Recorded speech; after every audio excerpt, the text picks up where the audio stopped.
penis, balls, vagina, taint, asshole, and mouth. No. These are all the things we currently know about. But one scientist is here in the studio to tell us that there are other parts of the body. Okay. For instance, the wrist. Yeah. All that and more after these commercials. Hi. Oh, God. Want a product? Oh, God. Scrub Daddy? Name one of the 5 body parts. I can't. Wait, There are no more than 5. Who let him in the I studio? was not. I thought I killed him. And back to the studio. That was a Wait, commercial. no, that hold was on. on tape. Commercial. That was just Hold tape. on. He wasn't here. Oh. Mr. Scientist. Yeah. Which one of you is the scientist? I don't know. You both look very scientific. I don't know. That's actually very offensive to ask scientists which one is the scientist. But what specialty do you really have? Yeah, no, that's what I'm saying. I feel Okay. like that's only a Okay. thing we can ask ourselves. So you're both scientists. Yes. Are you? Yes. What Yes. special? I'm a wrist specialist. Oh, okay. Yeah. So that's the only other part of the body that you know. That's all I know. That's all you got, aside from, of course, the requisite holes, etc. Right. Yeah, no, I don't use those. I'm a hole master. That's what they call me. So you're just the holes. Yeah, no, just a hole guy. So we're not going to learn about Oops, all any holes. other parts of the body. No, it's the Like rest. the thing that's flapping around in my mouth right now. You don't know what that's called. Don't know what that is. Fuck me. I know what the thing that it's I know what flopping it around could in be. is called. That's a Yeah, mouth. that's one of the holes. Which is a hole. Yeah. That is a hole. That is a hole. Yeah. I know what could be in there. So many possible worlds, but we got this one. So many possible worlds, but we got this one. Welcome to the Worst of All Possible Worlds, the first and only podcast to get in your mouth. I'm the worst of all possible AJs. I'm the worst of all possible Brian's. And I'm the worst of all possible Josh's. And We're getting something into your mouth today. yeah, mouth I mean, time. probably your ears, if I had to guess, but Yeah. maybe your mouth. Who out there takes their podcasts orally? Orally, That's- yes. that's- We Yeah. are talking about our various special holes and parts. Yes. And even wrists, which sometimes have holes in them, depending on who you ask about. Yes. Jesus. I mean, my in wrists, particular. my wrists don't have holes in them, but there is one man who put wrists in his holes for all of us. Wrists in his holes. Oh, wow. Wait a minute. Wow. I got that wrong. That's not I right. mean, probably. But There's this a is- lot of stuff he got up to with the Yeah. apostles that Yeah. we do not talk about.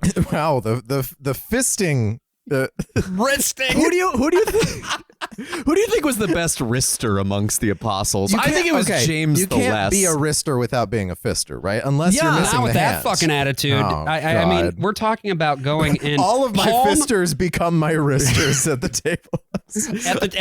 at the last I would say supper table. Yeah. I would just That say is James the ultimate Lesser. table of success. That's right? true. I think James, James- the Lesser was known as Mr. Fister. Who is James the Lesser? Is that a real Catholic guy? Well, he's not James the Greater. I can tell you that for free. No. He's the other James. He's the other guy. yeah. Who is he? Yeah, I told you he's Mr. Fister. But okay, but like in real life. No. I'm curious about your faith, AJ. Well, we're about to find out quite a bit about my faith Yeah, today, but what about Brian. James the Lesser specifically? Because today- yeah, you got to keep that a secret. Yeah. We are talking. Look, you got to join. Yeah. Once you join, look, I know You a guy. gotta I know give. the Pope personally. Right. Yeah. So We're we'll never get going to them. say the name of the thing that we're talking about this No. week, right? We're spinning out of control. It's all right. We're recording in person for the Yeah. first time in a bit. It's great. Yeah. I've missed you both. Not in the new studio. I've That's missed still, your wrists. still, we have so much stuff left to install. And in the meantime, we are actually going to talk about a show called Midnight Mass. Hey, we said the name. Hey. It is a show by Mike Flanagan that came out in 2021 on Netflix as part of his overall deal. And up until this point, he had quite a bit of success in the horror genre on Netflix with his sort of debut Yeah. breakout TV show. But he had been working in horror Yeah, before that. His debut TV show was not necessarily his debut because Mike Flanagan, interesting guy. He's a writer and director, right? So he's our little auteur. Yes. He is also an editor. And that is how he made his money for a long time. That was his day job, was editing specifically, doing TV commercials, reality shows, all that stuff that you just really fucking hate to do, but you have to do it really fast. You have to, especially with reality TV, you're not getting paid the kind of rates that an editor for any other program is getting paid. Is it getting done like by volume? Is that why you have to get like the more you, because that's how it is for transcription, which I did for a while. Yeah, and you did that for reality TV, right? Yeah, correct. Yeah. And so it actually doesn't matter. Like, obviously the stuff has to be good, but you're not getting paid for how good your shit is. You're getting paid on how much you can put out, and you're expected to stick to a baseline standard of quality. You gotta hit the deadlines, and so that's why every reality show looks the same and sounds the same and has the little like slam and the fucking sound and everything. You do all the hackneyed stuff because it's a really hard job. That's like the hardest thing to edit. It's You're so taking much footage. fucking days of footage and whittling them down to a single hour. Just sucks. Yeah, most of it is really bad. And you have to sometimes create drama where there isn't any, which is its own particular And even challenge. that takes more time, and you don't have that luxury. So you learn a lot, and you do everything you can to get out of that fucking work as fast as you possibly can.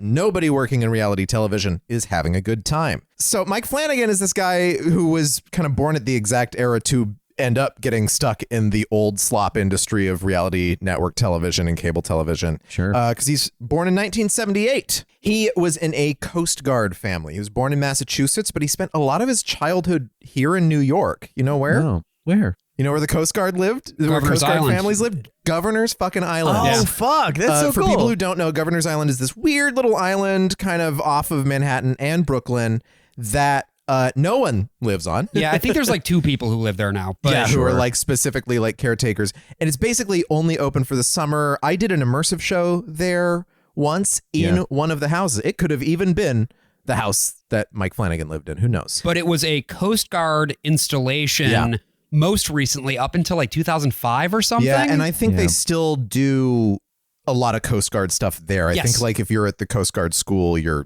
doing stuff on the island, but you're not living there. No, and it's not but a base. A more interesting thing about Governor's Island was it was originally one of those things that was there during the American Revolution. It's been there for a long time. Governor's Island is very old. It wasn't as big as it is now because they used a lot of infill from when they were making the subway tunnels. So it's like about, I think, 3 times the size that it used to be. Right. But I mean, in the old days, it used to be before the Europeans got here, it was an uninhabited island that just had a bunch of nut trees. That was kind of it was known as Nut Island. No, it wasn't. No, it was. It was A lot of wristing happening name over there. The name of it was Pagunk, and then the Dutch translated that to Notten Eland, or however the fuck they say it, and where eels then live. the English called it Nutten Island.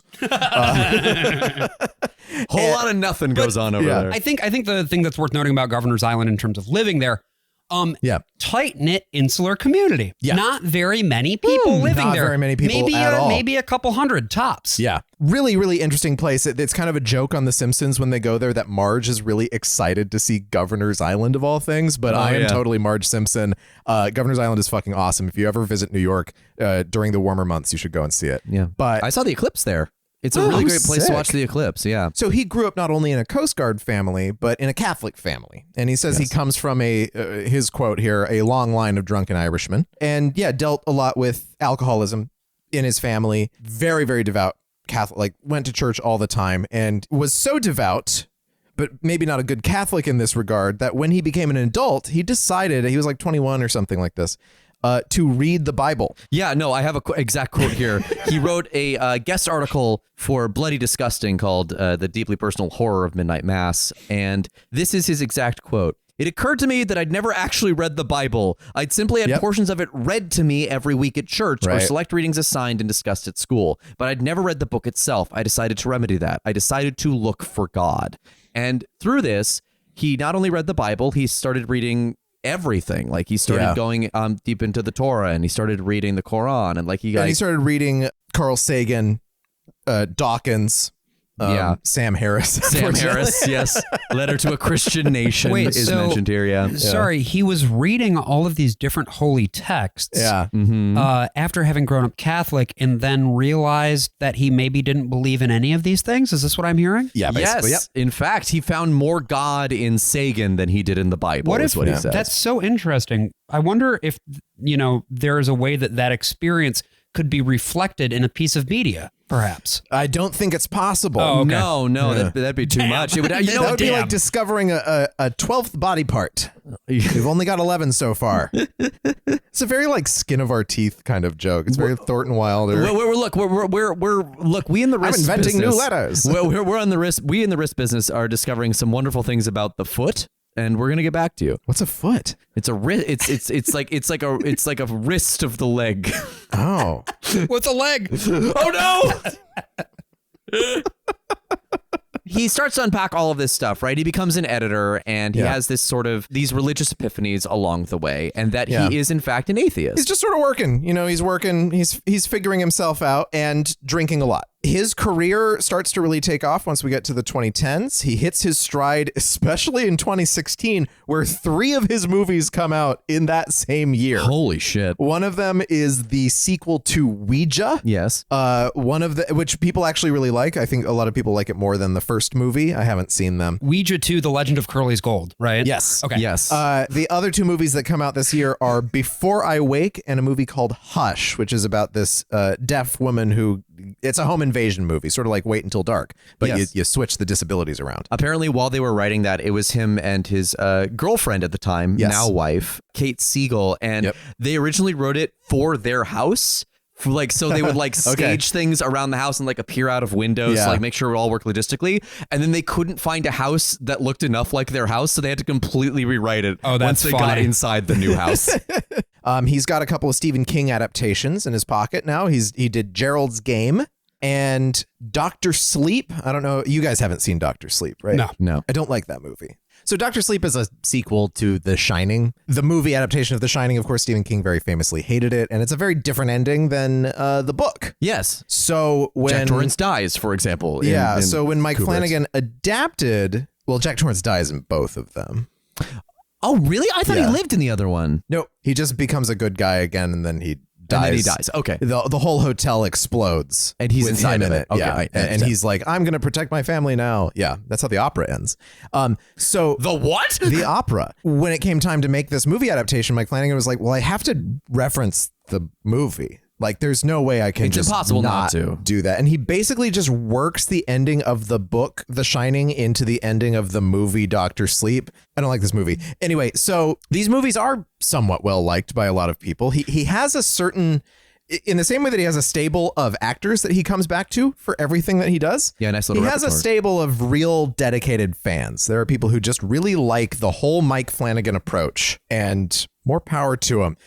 Most recently, he has done another Stephen King adaptation called The Life of Chuck. This one was less well received than pretty much all of his other Well, it's not work. a horror movie. Yeah. People have shared it with us because there's Mark Hamill is in it, and he looks exactly like Wit from Adventures in Odyssey. That's all I know about it. I saw that still. Most folks around here call him Luke. Yeah. I haven't heard that name around here in many years.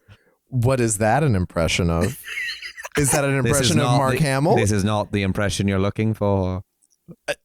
Obi-Wan is one of the vultures from the Jungle Book? Correct. Oh boy. Okay, so he's not working with Netflix anymore. He's with Amazon now, and he's doing a series based on Carrie. Yes, which stars a lot of the people in Midnight Mass again. Yeah, big surprise.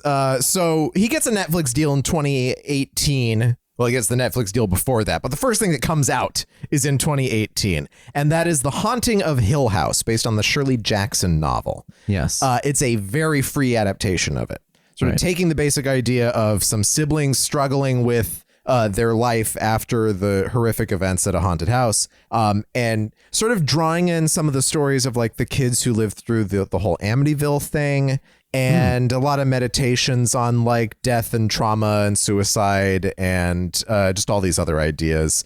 It's audacious in a lot of ways. It's very good in a lot of ways. There's one episode that's done in a series of these super long takes that like they've connected different sets together so that people walk through like a door of a funeral parlor and then they're back at the house, and then like there's a ghost that shows up in the background. That's the best point in the series. And then like the last episode, you're just like, what the fuck were we doing here? And then the next one, which came out in 2020 and filmed in 2019, was something called The Haunting of Bly Manor, which was based on The Turn of the Screw by Henry James. I don't know if you've ever... You know The Turn of the Screw? Yeah. Okay. Weird little story. And he does his own free adaptation once more of that. I'm not... I like a lot of Hill House. I don't like a lot of Bly Manor, personally. That seemed to be the general critical reception to Bly Manor, too. Turn of the Screw just has a lot of stuff going on, and why it works in the way that it does is that everything is done as a twist. It's like, aha, and then it was this thing. And so when you shuffle all that around, it stops. It misses the turning of the screw. It just becomes ridiculous. Yeah. 6 weeks after they wrapped on Bly Manor, they were going to start filming Midnight Mass. They were writing them at the same time. Yeah. And as Bly Manor was going to production, he would like drive a couple hours to go write. He didn't direct Bly Manor. He directed the first episode of Bly Manor. And then he was just like, I have to put all my focus on Midnight Mass. And he's not a sole writer, director on most of these things. He's the only director of Midnight Mass, but he's also, like, he's got a writer's room, including his sibling, Jamie. But I'm doing my mental math here about production timeline. Yeah. And something pretty big happened in 2020 that would have thrown a wrench into the situation. So I think they were in Canada about to film. They did their first table read, I think March 10th. Wow. Yep. And then some stuff happened. He flew back to Los Angeles because they had to build the entire island. They had to build from scratch. Yeah, all these exteriors none of that fake. was there? Yeah. No, it was all in the middle of a park. Apparently, they just built up all these houses. And they were worried that they were just going to get knocked over. Like they were going to come back for production and just have to rebuild the whole thing. Yeah, but like while he was flying home to Los Angeles right before the borders closed in March 2020, he flew over the sets that they had built and was weird. like, I might never see these again. Wow. And this project had been so long gestating. He had been working on this since the beginning of his film career. Since 2010, started he wrote as his a first novel. draft. It was a movie idea. The character in Hush wrote a novel called Midnight Mass that that's had the on same the shelf. characters as the... He does that a lot. He likes to reference his other things and the books that he likes on people's bookshelves. I can imagine how unreal that would feel. That like he's got the Netflix deal and he is doing what is essentially... Netflix had turned down They passed on Midnight Mass in 2014. And then he got them to do it by virtue of having this contract. That is wild. Yeah, in fact, one of the producers who turned it down was a producer on Midnight Mass when it finally happened. Yeah. Mike Flanagan convinced Stephen King to give him his blessing on using the Kubrick Shining stuff. Like, this guy makes friends. That seems to be something he's rather very, good very at. good at. I would have to imagine that it would kind of feel like God had abandoned you. Yeah. Perhaps. It's very ordinary what happened. So they actually end up doing it. They actually end up filming during the height of COVID. Yeah. And as I said before, Mike Flanagan came from a long family history of alcoholism, was an alcoholic himself, got sober in 2018, around the time that Hill House was coming out. Yeah. And that was pretty good for him in 2020 to continue to be sober. I mean, obviously, and we'll be talking about this a lot, wrestling with sobriety is and addiction, which is, I guess, the other side of sobriety, right?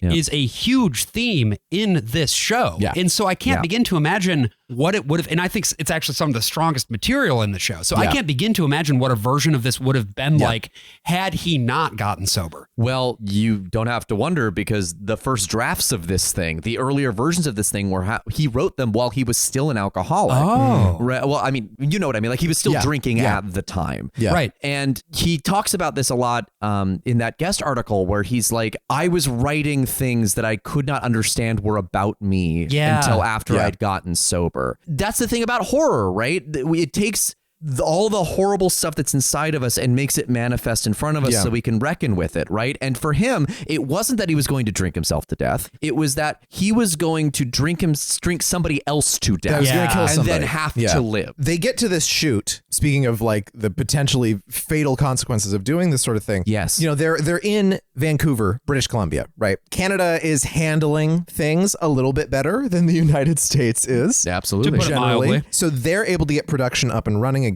There are some just sort of inbuilt advantages to doing this show in particular because it's set on an island. There are extras. It's not completely extra free. However, they are core extras. They're the same people throughout the entire shoot. Yeah. So were they actually on one of those islands off of British Columbia? No, it's an illusion. It's all an illusion. Okay. There are some island. I mean, of course, we have some shots of like coastline and things like that. So, yeah, and aerial shots too of an island. But for the most part, really more of a peninsula. but they're like all their interior shots were at a studio that's also like like 2 miles from that is where they did the farm all the Jerusalem scenes. stuff is in the studio as well. Yeah. It becomes this somewhat safe shooting space. Super intense, and they don't know if this is 2020. We don't know yet which measures are really working the best and which ones are not quite working that well. Yeah. This is a 60-day shoot. I mean, 60 days of shooting. You have weekends in there.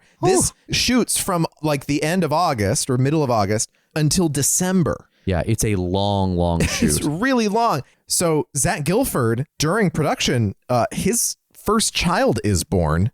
Yeah. And he can't leave the set. He can't. Right? He can't go back into the United States and come back into Canada. So he has to ride this out for another 6 weeks before he can see his child. Oh my God. They never end up having to halt production. No one gets sick. Yeah. There are a couple of people that get involved who are non-compliant and they are quickly booted off set. Like there was just no fucking around with this production. It also, I guess, helped that they didn't have a whole lot of older actors on it. Plenty of older characters. Not older actors, though. Not older actors. We will get to that. Because like there's a certain look that comes with COVID productions. They all look like Arrested Development seasons 4 and 5. Yeah. Where they're all kind of hacked some together. of them do like if you watch the American Crime Story Monica Lewinsky one, everyone is always kind of standing really far apart in very cold environments. Yeah. If you look at Miracle Workers, it's just like Steve Buscemi is on a green screen and he's composited into every shot with everybody else. Because they had to protect him. Yeah, because he's like in his six, And here they just kept going along. This was really like one of the first major North American productions during the pandemic. They were the canary in the coal mine in many ways. Like Netflix needed, and I think it's kind of funny that Netflix passes on it and then greenlights it. It's like, well, there's this pandemic happening, so if you want to make it, you can. And what's so crazy is that this feels like a movie, or this feels like a series that was written in response to COVID-19. Yeah. And of course, it does not release until the next year because these always come out in October. So it's, the October 2018, October 2020, October 2021, 2022, 2023. Because he followed this up with The Midnight Society and The Fall of the House of Usher. Right. That's the making of the show. I didn't really dig too much into a whole lot of this stuff. I really just wanted to know, first of all, if the man had ever read the works of Frank Peretti. And it sounds like he hasn't. That'll come up later. God. He certainly read the works of Stephen King, however. Yes. Right? Well, he's adapted Stephen King. And this... It would be weird. It would be very weird if he hadn't. Hey, listen, people have adapted stuff without reading it before. We talked about the Coen brothers earlier this year who have claimed to never have read the Odyssey and have adapted the Odyssey. I know, they lied. They lied. That's just Hollywood myth-making is what that is. Yeah, they're not bona fide. But the thing is that this is very much, at its core, a Stephen King story that just really like dives deeper into the Catholicism than most of King's work. There is no denying that this is Catholicism. This is a very Catholic story. Except for, I would argue, the vocal stuff, the harmonized vocal arrangements, which to me sound... CCM they stuff? sound pretty Protestant, don't they? Yeah, sometimes. None of this is CCM. I just have to put that out there, AJ. You are misusing that term. Oh, fine. These are hymns. Michael W. Smith comes in with his keyboard. No, these are like these. I mean, we'll get into the music in a little bit, but like they do sing real Catholic hymns here. They sure do. Yeah. But they sing them in a Protestant way. I don't know if that's true. I don't know if I agree with that. There are times where they do, I agree, and there are times where they don't, where they really lean into Catholicism. We'll get into it later because there's a whole lot about Protestant affect, I think, that's worth discussing. Absolutely. Because we do start with something that I certainly associate with Protestantism over anything else. Oh, yeah. And specifically like a certain era of Protestantism, namely the time that we grew up. Yeah, the 90s and 2000s. And we open on the image of the ichthys. Yes. The fish. The Jesus fish. Jesus fish. And of course, we know that from its place on the back of a car. Here, it's completely divorced from any of that context so far. It's just the fish. And then we start seeing the blue and red lights hitting it. Yep. And then we see it is, in fact, the back of a car. A wrecked car. And the car is wrecked because, well, there was a drunk driving collision. Yeah. And Riley, our protagonist, he's the one what did it. Wasted and in handcuffs on the side of the road. And we see a dead woman lying on the ground. And he sees a dead woman lying on the ground, which is very important. Yeah. Yes. And I think one of the masterstrokes of this series is that it makes you think that Riley is the protagonist for so much of it. He is the protagonist until he isn't. Until he isn't anymore. So Riley ends up spending 4 years in prison. We get our first jump scare. Riley lies down on his bed in prison. The lights turn out. He turns on his side. We see the blue and red lights again. The camera also And turns. Yes, the camera turns so that his face is now vertical. And we see the dead woman. And she's kind of like a porcelain doll that has broken. And the broken chunks of her body are filled with the police lights. And the glass. And glass. Mm-hmm. Yeah. I think this design is incredible. It's really cool. Yeah. I just wish it didn't have the jump scare. The jump scare is so fucking hackneyed and stupid, and it is something I attribute to Mike Flanagan, maybe a little unfairly, because I do know that there were a lot of studio notes going into this project. What I'll say about this that really works for me is that it is a visualization of his traumatic memory. Right. Yes. That's what this is doing for us. So it's not just a jump scare. It's not just, there's the scary thing, right? The way that it's edited, I think it would be a lot stronger if it was just cut, and it didn't have the loud noise. If it just didn't if it was the exact same thing, but the noise was doing something else, because I had sort of fallen off during Hill House. By the end, I was like, man. And Bly Manor, I kind of started and was like, I don't care. This one, I was like so worried at the beginning. I'm like, I'm seeing a lot of bullshit here. Sure. I'm seeing a lot of hallmarks of things I'm not going to like. And I think the reason that there is so much bullshit, particularly in this first episode, is that it is a slow burn in terms of how it sets everything up. And so I have to imagine that these studio notes... And there were a lot of studio notes. Were in there with the intention of, if people are not getting their spooks, they might tune out. And right. Yeah. With how Netflix our works... algorithm is about how do we keep the eyes on this. Right. Yeah. Even though, again, it would be so much scarier if there was just no sound. Yeah. And these jump scares basically disappear by the time you reach the midway through the series. Yeah. And it's so frustrating because a show is supposed to teach you how to watch it. And I feel like the show that this is teaching you how to watch is not the show that it ends up being. And the show it ends up being is so much better than the show it starts out as. I agree. So we then jump ahead 4 years. We go through the prison sentence that he has served, and we are approaching Crockett Island, population 127. Yeah. This is another weird kind of studio notes moment because we see it in a title and then we see the sign, On the sign, like 2 shots later. People can't read 2 things. But again, it's like, okay, we've got this guy here, Mike Flanagan, who grew up on an island, where there were a lot of different people from different places who came together. Interesting. And it's so funny. They actually don't say exactly where Crockett Island is. No. They give some hints, I guess, when they talk about the Uppards, the other islands, that's like a reference to the Chesapeake Islands. Well, interesting. I thought it was off the coast of Maine. I thought there was a point where they said it was Maine, actually. It's actually Washington State. I noticed there was a... No, it's not. It's on the East Coast. But I saw... Really, explicitly. It is? But I saw there was... Okay, I thought I saw... I mean, they film it in British Columbia. Oh, okay, well, here's what I'll say just generally about this, actually, and this is the point that I want to make early on. Yeah. The production design does not do a good job of showing you where and when you are. It is really all over the place in terms of costuming, in terms of set dressing. I think that's deliberate, though. I think there's a sort of storybook quality to Mike Flanagan's things. Yeah, I think it deliberately wants to unstick you in time. I think it's fair not to be on board for it. Okay, then maybe it's a choice that I don't like because I think that the costumes in particular are just not suggestive of anything, and that really bothered me. Okay. I wanted it to just be more specific.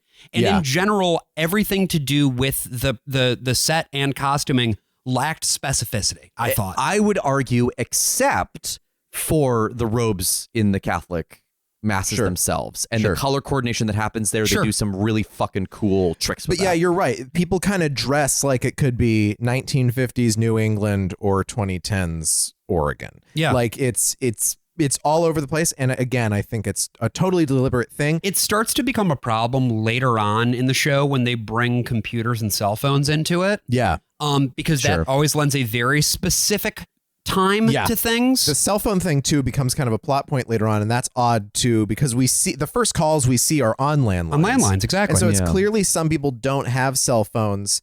And I think it would have just made sense if they just didn't have cell phones on the island. Yeah. And then that gets into my problem of like, why doesn't the sheriff have a sat phone? He would definitely have a sat phone. I'm from a rural area that's fed by a single cable that goes out sometimes, and the feds have sat phones and the cops have sat phones. I'm just going to say the sheriff has a lot going on. The sheriff has a lot going on. Crockett Island is also known as the Crock Pot. That's what people call it. Welcome to the Crock. Thank you for that reference to the famous California musical Come From Away. Yes. The Crock Pot is so named with that nickname because it's a very diverse place, right? A lot of people come here to fish, and that means it's a lot of different kinds of people. The population is down like a 20th of what it used to be.